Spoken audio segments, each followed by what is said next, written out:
Today on the Hadean Podcast, we are very happy to present Carl Nordblom, author of Historiola, The Power of Narrative Charms. In this episode, Carl and I discuss the meaning and history of this ancient and powerful technique, which has deep roots within the magical practices of cultures from all over the world, as well as the phenomenological applications and implications of its use. We explore the manner in which these narrative charms are spoken, their use as both medicinal aids as well as the nature of their internal structures and geographies. We speculate on the nature of their power, the magical voice, and debate the nature of the mythic as opposed to the mystical, the nature of time and the immanent practicality of the virtues from which they are constructed.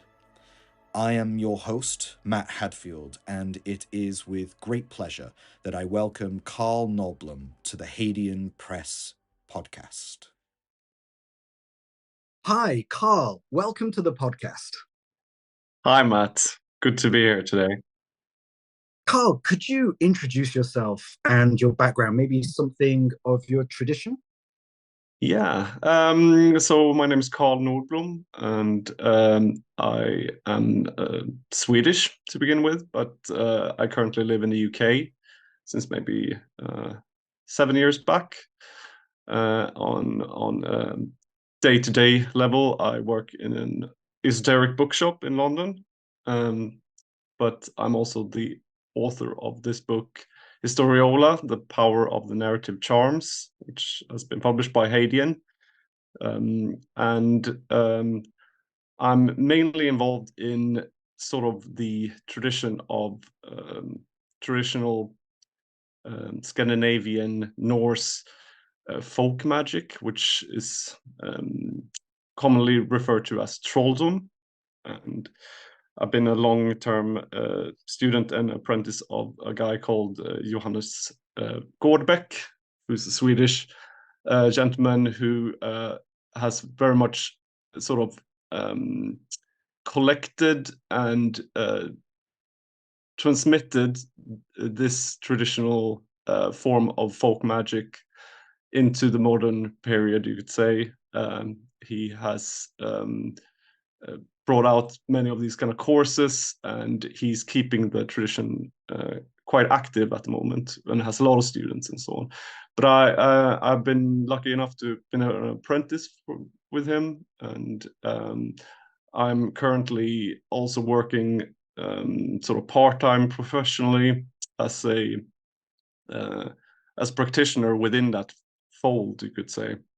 And so that's sort of my background. So could you maybe for our listeners explain something a little bit about what trolldom actually is? What does it entail?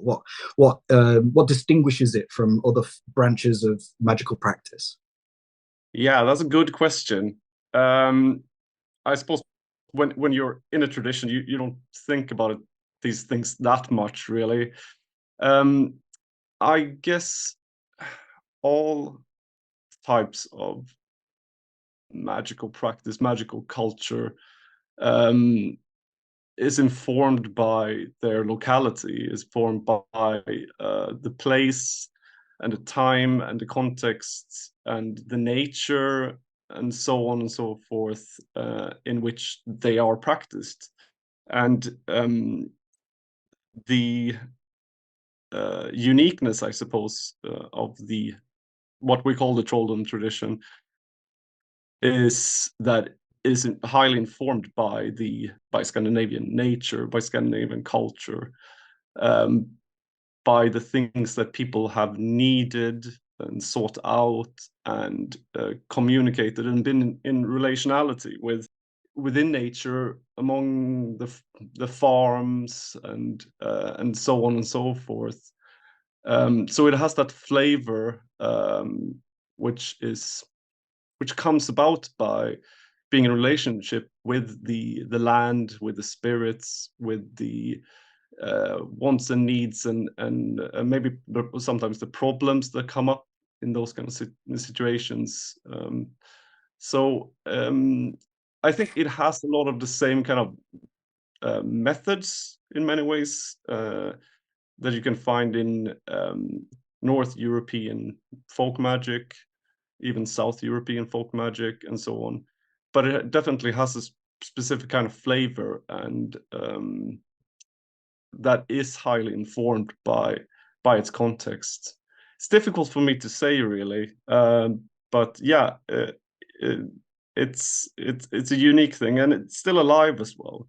So it's of course, when we practice it, we look back in history and we see what people have done before, and we sort of read some of the text and so on, a little bit like recipe books sometimes. But at the same time, the ingredients are still warm, if you want to use that metaphor. Um, the A lot of the practices are still practiced, even by common folk, And there's also a long tradition of charmers and of folk healers and so on, that of course have sort of maybe waned a little bit over the last 100 years, but there's still people out there who are keeping the tradition alive. So today we are exploring your text, Historiola, The Power of Narrative Charms, published by Hadean Press in 2021. I think this work has made a really big impression in a quiet way. And I think it's really influenced the wider occult community significantly. Could you briefly describe something of the premise of your book? I'm really impressed that you're saying that it's influenced the wider occult community in a significant way. I that's beyond me. I'm really curious to hear how that might have happened. Really, I'm very happy to hear if it has done some kind of imprint at least. But yeah, I mean, the main premise of the book is actually that through this tradition that I practice, we have these so-called troll formulas, which so troll in when we use the word troll formulas, for instance, and we just use the word trolldom, it signifies basically what you could perhaps call magic in general. So a troll formula is basically a magical formula. Um, Anything related with a troll in front of it in a word usually means sort of something related to magic. So yeah, just to have that said. So when people see things like words like, I don't know, troll man or troll woman or troll cat or what have you, troll drum is like a shaman's drum, for instance, in Swedish. Troll staff is a wand, and so on and so forth. So just to have that clear. Anyway, these troll formulas are many times these kind of narrative charms, and I started practicing them and got very good results with them practically. And I got really curious about the history behind them, and I started to research a little bit and found a lot of scholarly work on it. And I found that they were quite universal. Something that you find in many different cultures, in many different types, and also that they're quite ancient, something I didn't know before. So they have a long history, and something that struck me when reading a lot of academic work was that I didn't find the way they were describing the practice of these charms that compelling, really.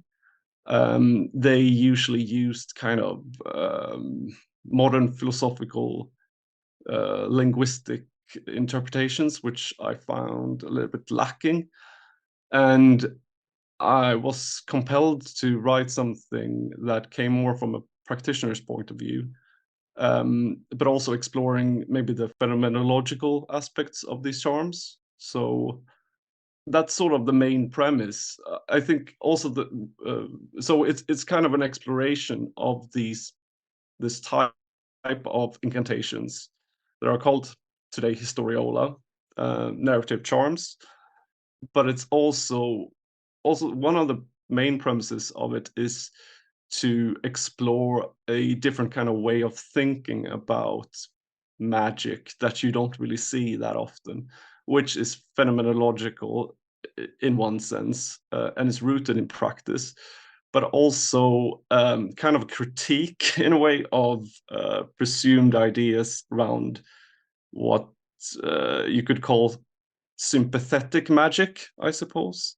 So it's a way for me to express how I think that many contemporary scholarly theories surrounding these things are problematic, you could say. I see. And so, what exactly is the definition of a historiola?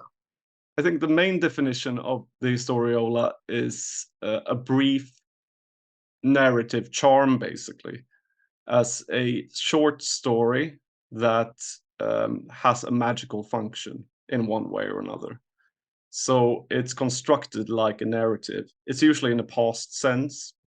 So it's like could be a happening where an entity, maybe a harmful being, a demon of sorts, is going towards someone's house, and it's warded off by another powerful entity, maybe a saint or something similar to that. So you recite it, or it's written down, or whatever. So it's in the form of narrative simply, and it's quite short. It's usually never like book length or anything like that. So it's usually just a few sentences long, and it's used in a practical context. So it's not theoretical or open for a sort of interpretation level that is just for entertainment or anything like that. It's rather something that's directly practical. Yeah. And you mentioned in the book, I think, about how the historiola itself, or the narrative charm itself, um, can be spoken aloud, or it can be spoken with clenched teeth. Could you perhaps discuss a little about the manner in which one delivers such a narrative charm? Yeah, I think that varies quite a bit actually. Recently, I've become quite interested in Finnish charms, and they're mainly sung. So they have a long tradition of singing these charms.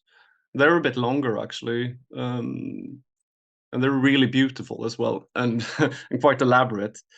And I think the same thing goes actually for North Scandinavian sort of Sami tradition. I might have to research that a little bit more actually before I make statements, but yeah, so it definitely varies.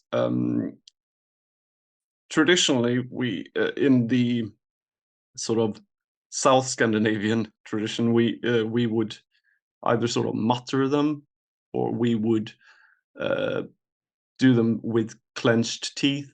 And the sort of rationale behind that is that we're not supposed to reveal them, really. Um, they should be spoken in silence, because as soon as they're transmitted or heard by someone else, really, they sort of lose their power. So you have to keep them quiet for yourself, and then it's more like you would read them out with your teeth clenched, so that you could sort of contain the incantation within your mouth, and then you would sort of use the air that's contained within the mouth and maybe blow it on the target, or a client, or maybe some water or something, a liquid to use, and so on. Personally, I more do it kind of in a whisper, personally, um, and I'm sure there are quite a few people that also do it just straight out loud. but maybe then they don't have other people around them, for instance. So I think there is quite a nuanced way, as in people use them in different kind of ways. It depends a little bit on the tradition, maybe also maybe the what different people prefer themselves. So yeah, it varies definitely. And so we're really talking about language itself as a medium through which magic can be effectuated. Or would you disagree with that? Or how would you define that? How would you describe that? Yeah, this is really interesting, I suppose. This is where it gets both complicated but also interesting. Um, I suppose that anything in many ways can be used in a quote unquote magical manner. I mean, as I try to describe in the book, we're talking about nuances and applications of power in a way, of force or whatever, or energy or what have you, some kind of occulted dynamic force in one way or another. And what magical practices usually do is to utilize various modes of power in one way or another, I guess. And I guess language is such a universal thing, and it's such a powerful thing, that humans, since I guess the dawn of time, have been making use of it in one way or another. And many different, I guess, occult philosophies, lack of better terminology, or mystical traditions, have developed certain quite elaborate forms of theoreticizing concerning these things. I mean, you have, for instance, Kabbalah, which is quite elaborate, as well as certain Indian philosophies where you have a certain form of letterism involved, where language or words or letters or what have you are seen as almost like primordial metaphysical realities and so on. But I don't think where that is sort of needed when discussing these narrative charms. Really, you don't have to go into that sort of territory, really. Although those things are very, very interesting, and I personally think they're extremely interesting. But I think we can just make it as easy as saying that within a magical context, whatever that means, we're discussing applied dynamic power in one way or another, and language is just one way of dealing with that. Yeah. Does that So, answer your question? yes, yes, it was pretty good. Yeah. You mentioned mysticism, but when we're talking about these narrative charms, we're not really talking about mystical experiences. It's more about how one interfaces or accesses mythic narrative in a magical context. Could you describe what you mean by the mythic when engaging with a historiola? And what do you mean when you say that these narratives exist in mythical time or out of time? Within the book, I believe I use the word mythic in more of a broader general sense. That's sort of commonsensical in a way. But I guess that there are a couple of different ways of understanding what myth means, and it has been explored sort of over the last couple of hundred years in Western academia, and that's usually that myths are speaking about natural occurrences, or their stories about things happening in a very remote past. So they're kind of legendary things that are happening, or also sort of creation stories or whatnot. And then there's yet another kind of form of interpretation, which is a more of a transcendental type of interpretation, I suppose, where you have people like Eliade or Joseph Campbell speaking about myths as conveying perhaps a transcendental truth, or they speak about archetypical realities or something like that. But both those types of interpretation are, or theories concerning myths rather, are about interpretation. They're about analysis of myth. And I'm not sure if those really apply to these historiola, really. Because the historiola, as I said earlier, are not really about entertainment. They're not really stories as such. They're more methods of how to move about and utilize power for specific aims and so on. So it's quite a different thing altogether, I have to say. And concerning time, that's really interesting, a very interesting kind of thing.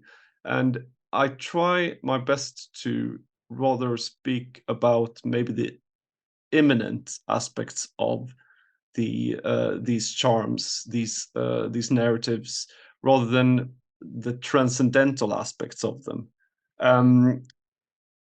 Because you can understand perhaps things on a timeline, as in an idea of linear time, where you have something happening in a remote past, and that perhaps says something or informs us of something in our current day or whatever.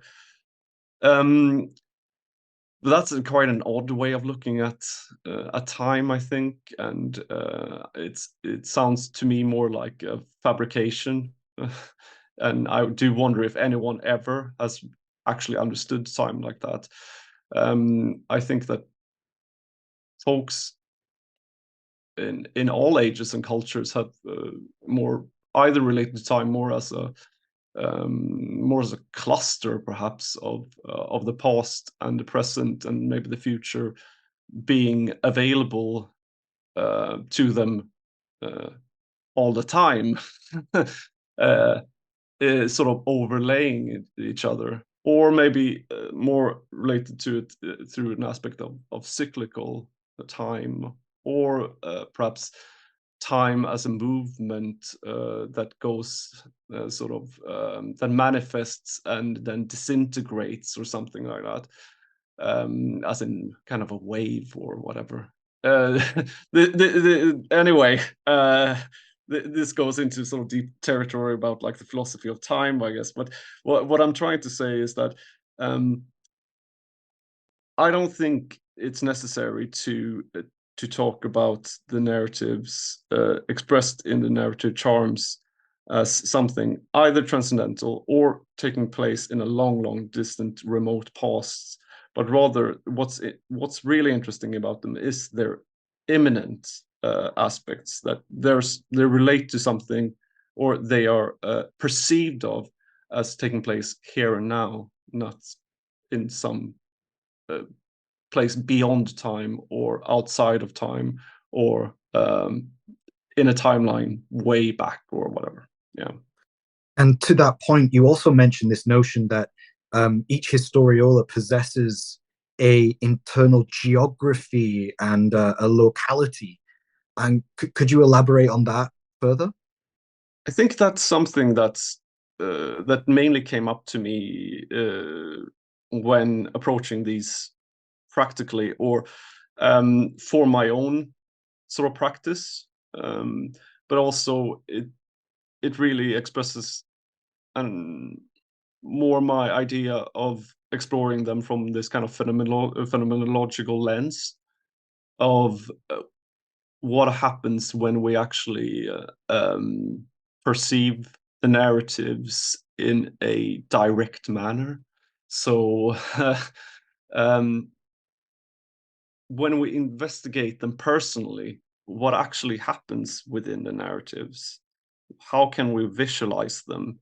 And I think it's quite important to be able, at least when we begin exploring these narratives, to get a sense, both visually, but also perhaps through other sort of cognitive senses, of what is going on within them, so we can internalize them and then externalize them by use. So you see in the narratives almost always figures and shapes uh, and happenings and movement and so on. And those things are the most important things, I think. It's like what actually happens in the narrative, and not in an abstract sense, not in like from, I guess when you look at them just purely as a script, as text, then it's kind of problematic to make sense of them. So what you want to do is you want to actually see the landscape around you. Then you sort of make them more real, you know. Then you make them more accessible to you, and you can move through them as the narrative unfolds, and you see what happens. You feel what happens within them in a different kind of way, almost like a film, you know, but as something that actually happens.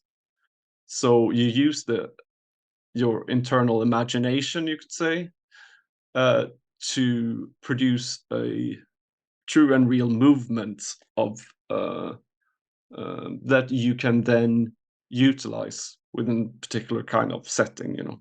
So you mentioned in the book there are specific instances where, for instance, if in specific historiola, when one meets a demon, it's usually on a road and it's moving from one location to another. It's moving past the patient or the person who is suffering from the issue. Engaging in the geography of that, the landscape of the historiola, the very recitation of it creates this environment where the demon itself finds itself on a road. How else could you describe that process, engaging into that process, or accessing that? Well, what we have there is we want to make things accessible to us.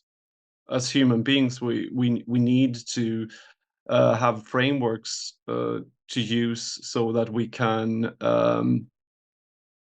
make changes, you know. So we can have things happening. So we use language, and we use uh, imagery, or our senses to familiarize and actually have points of interaction with the universe around us, or whatever. And the narratives allow us to do these things, you know, in a very concrete way.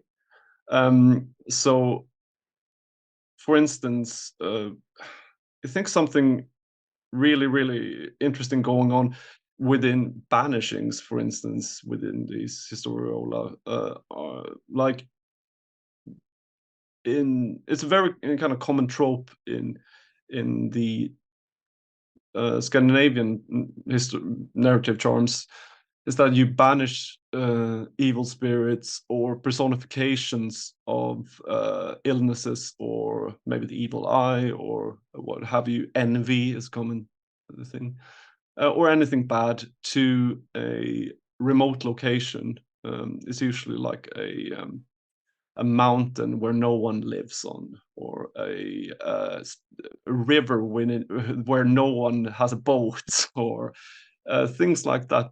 And if you want to understand what that means, it's one way to just say these things, but it's another thing to actually understand where those places sort of are in a psychic geography, you could say. Like, where actually are those places located?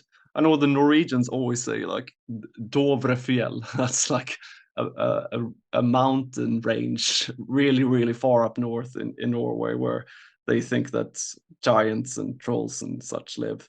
And that's an actual location, you know. but it's also in one way kind of a vague location, maybe for people living in Sweden that still would have used these charms or whatever. So you have to sort of get it into your mind where those places are. So maybe it's worth for practitioners to actually sit around and go on a little psychic quest to these locations. How do they look like, and how do they feel like, and how do you get there, and how do you not get back, so to speak? So you have that all framed out, because that's where you're sending things, and you don't want them to return. There's other types of localities that are used within the book. They're almost like a causal chain. So you move things through branches, through leaves, and so on. And I find it really, really interesting how people have constructed these narratives using these tropes, you could say. And it talks a lot about what they found useful, these people that constructed them, I think. But also, I think it points out how we as practitioners these days can figure them out a little bit practically, and start making use of them, maybe. Discussing the mountains far, far away, that's interesting to me because I think it Mount Ararat is one of these mystical mountains far away where Noah's Ark landed, but you find it on the old world maps that were created by the Babylonians or the Mesopotamians. It's this really interesting similarity in a way. I thought that was pretty interesting. What kinds of people were using Historiola throughout history? Anyone could use them. It might be a case where it's someone learn a little charm from their grandfather or grandmother, and they sort of just knew what kind of setting that it would traditionally have been used for, so they kept on doing it. Some people, I suppose, were what scholars these days like to call ritual specialists.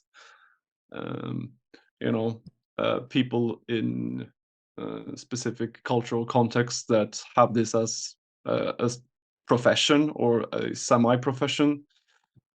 In England, I know that like a common kind of name for certain kind of cunning folk, or whatever you want to call them, is a charmer.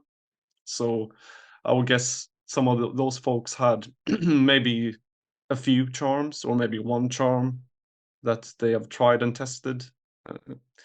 But I think it's most probably both, like both people who would be either sort of specialists or semi-specialists or just common folk that use them. Yeah. So this wasn't the sole domain of people practicing medicine, or specifically, like as you said, ritual specialists. This was is accessible to anybody. Yeah, I mean that goes into the whole thing about who was a medical specialist and who wasn't back in the day. I guess some people have always been, but in a day-to-day setting, we all need to be able to put on like a band-aid or a plaster, or know how to do certain like basic medical treatments, you know. So I think common folk would have known how to maybe had like one charm or whatever. Maybe a ritual specialist had a few more. It's difficult to say really, but yeah, I think that they were spread as there are so many of them, and they're so universal. I suppose that it's been something that's passed both among the more learned classes as well as the more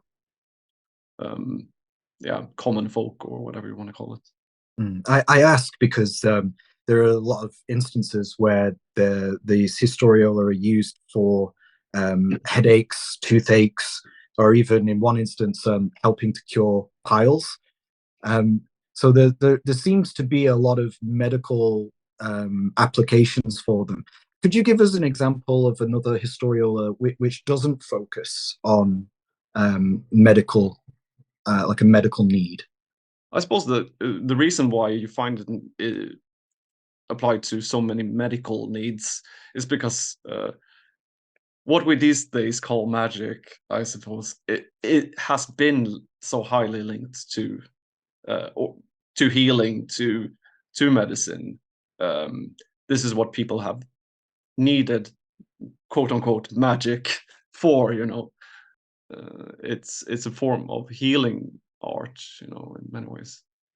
But I guess one narrative charm that I mentioned in the book that's quite interesting, actually, is one that I found in the PGM.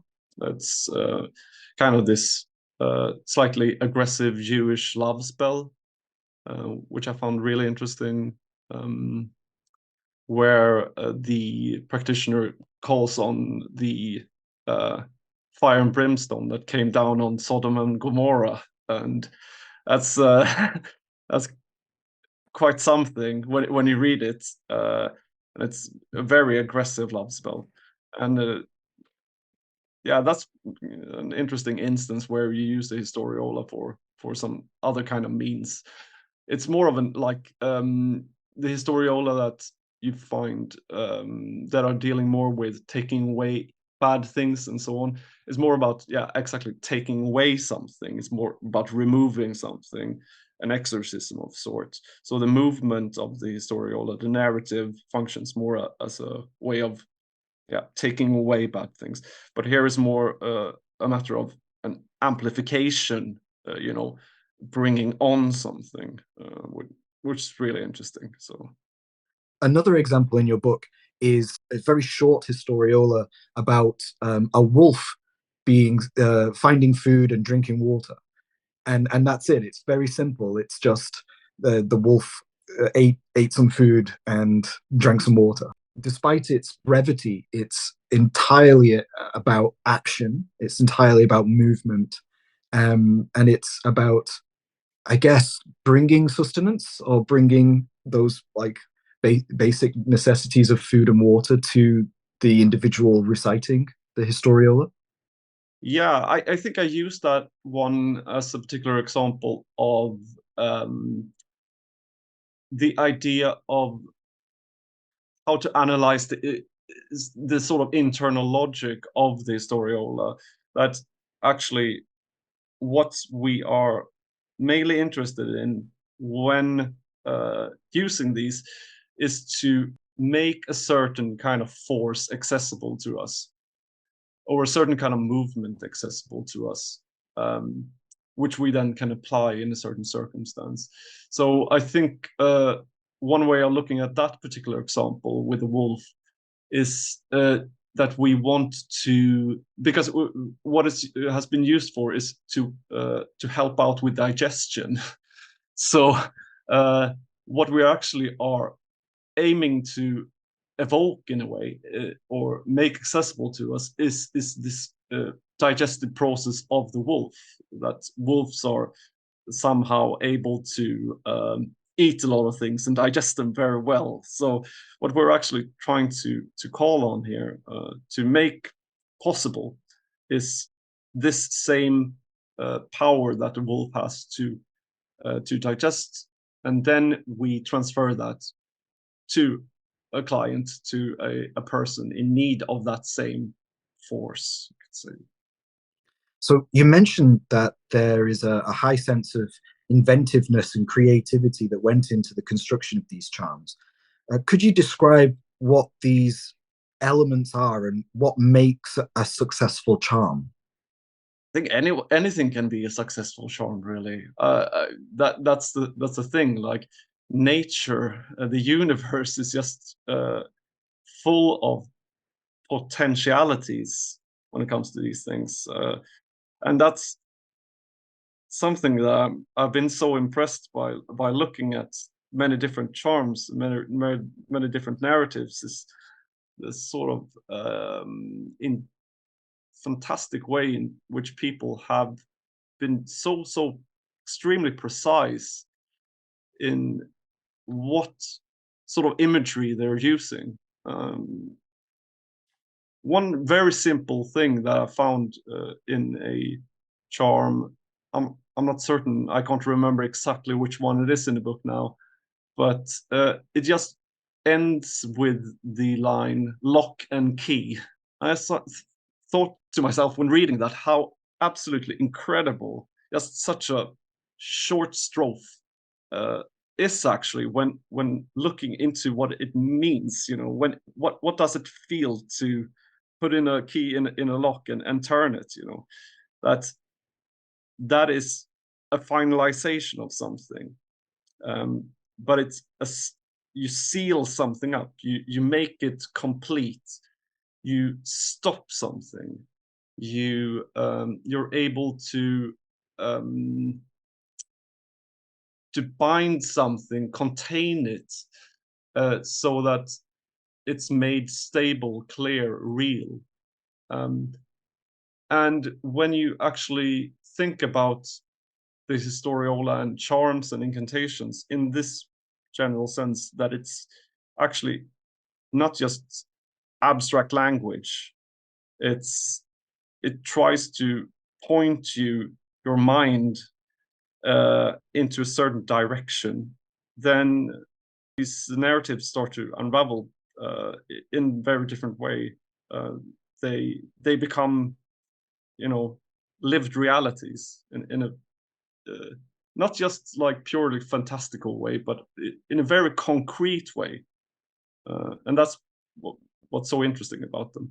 Usually, so many of them uses these not actually mythical things, but very concrete, natural occurrences. And that, I think, speaks a lot about what people related to, what they found not fantastical, again, but actually conveying a direct truth, and how you can use direct truths to a certain situation. That's something that's been really interesting whilst researching the book. You know. So we mentioned before we started recording a little an idea that I'd been thinking about, which was this idea that the historiola themselves are, because of the repetition throughout history of their use, they're repositories, not just repositories of power, but perhaps also maybe they are possessed of spirit. And perhaps we could say in some regard, in some way, that the recitation of these historiola is the conjuration of that spirit. What do you think about that? Yeah, absolutely. That is definitely the rationale behind this idea that you shouldn't speak them out loud, for instance, or you can speak them out loud, but not so other people hear them, because then the spirit sort of passes away from them, maybe. And that's also the rationale behind why I think that people might not want to just sort of construct their own historiola always, but maybe find them in their own tradition, preferably living tradition, in the in a sort of traditional folk magic of Scandinavia. It's usually said that you have to have these historiola transmitted to you in certain circumstances, under certain ritualized forms, and so on. I mean, that's not always necessary, but I think that's just having some kind of respect for them, and perhaps understanding that they are loaded or charged. Perhaps that at least makes you more prone to see them as you say, like they are carriers of power, and usually what you might want to do is to try and find something from your own language. There are so many of them in so many different languages. It might be useful for you to pick one up that you can actually recite in your native tongue. I think that's quite useful because then you get that link to your perhaps ancestral spirits and so on. But it also makes it easier for you to access. And definitely that if they have been recited over a long period of time, then there does exist something there that is sort of an underlying aspect. But of course, you need to practice them yourself. Like, it doesn't come for free either. You have to sort of imbue them yourself or investigate them yourself to help that out, you know. But yeah, no, definitely. I think maybe a combination of the two. Maybe that's there's a seed in them that you can access, but you have to sort of water it and nourish it yourself with your own practice. Yeah. I love that analogy. That's really wonderful.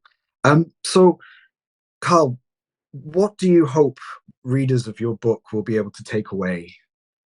Yeah, that's a good question. I hopefully it maybe opens them up to vistas of magical practice that they haven't been familiar with before. I think it's kind of an understudied area. People usually talk about folk magical practices, if you want to call these folk magical practices, through more historical perspectives. I'm not really an historian, so I prefer to speak about them as how I experience them here and now, you know. And I think it maybe also will be interesting for people to look at the ideas of language and words of power and so on from these perspectives that I'll lay out.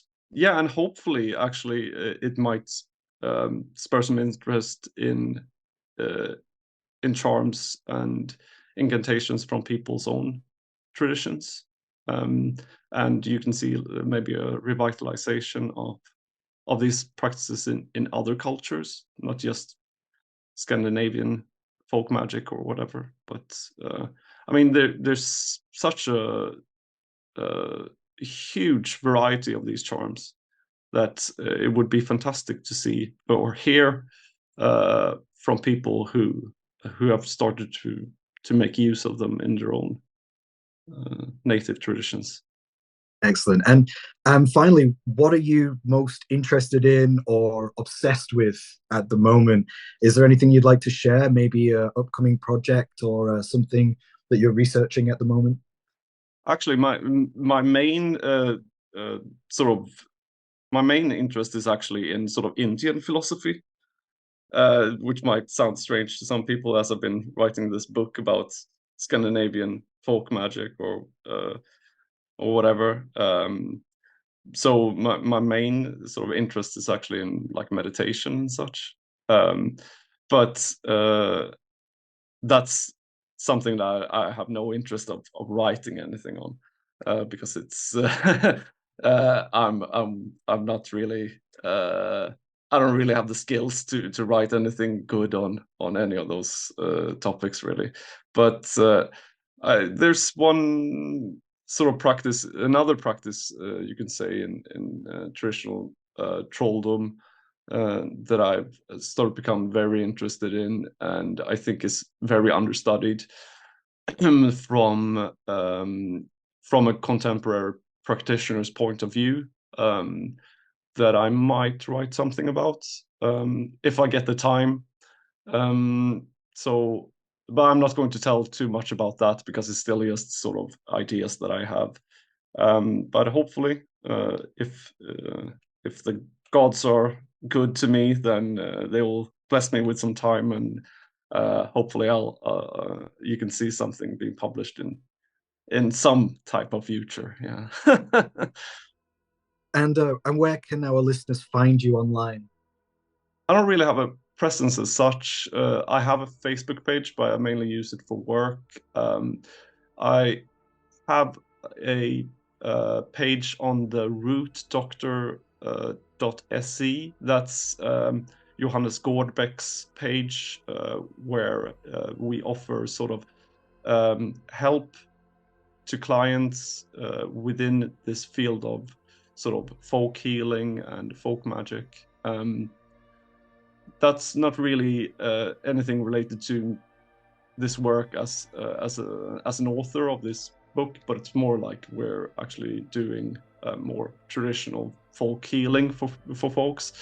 So, but yeah, if people are interested in that, they can find me there as well. Well, thank you so much for coming onto the podcast, Carl. It was an absolute pleasure talking with you. Likewise, thank you very much for having me. Thank you. That was Carl Nordblom discussing his book Historiola, The Power of Narrative Charms, published by Hadean Press.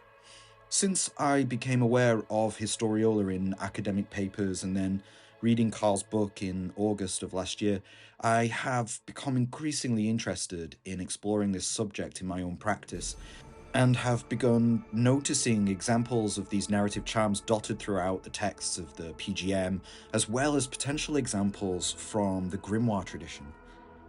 Becoming conscious of when they are being applied and exploring their internal geographies opens up an entirely new dimension to our modern practice, which I find fascinating. Despite their simple brevity and unassuming nature, they possess great repositories of power which connect us with myth, our ancestors, and the spirits which reside within their landscapes. I can't recommend his book enough as a concise introduction to their history, theory, and application. For those interested in learning more about Carl, a link to his page on the Root Doctor website can be found in the description below. We are still very close to hitting our goal of 1,000 subscribers, so please like this video and subscribe to the channel for more podcasts and book trailers in the future. Share our videos with your friends and those you think will enjoy our content on magic and the occult.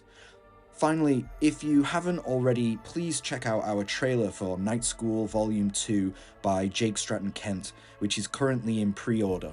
You'll find it tagged in the video recommendation above. As with all of his work, it is sure to be a game changer. I hope you all had a fantastic new year, and I look forward to seeing you all again in the next one.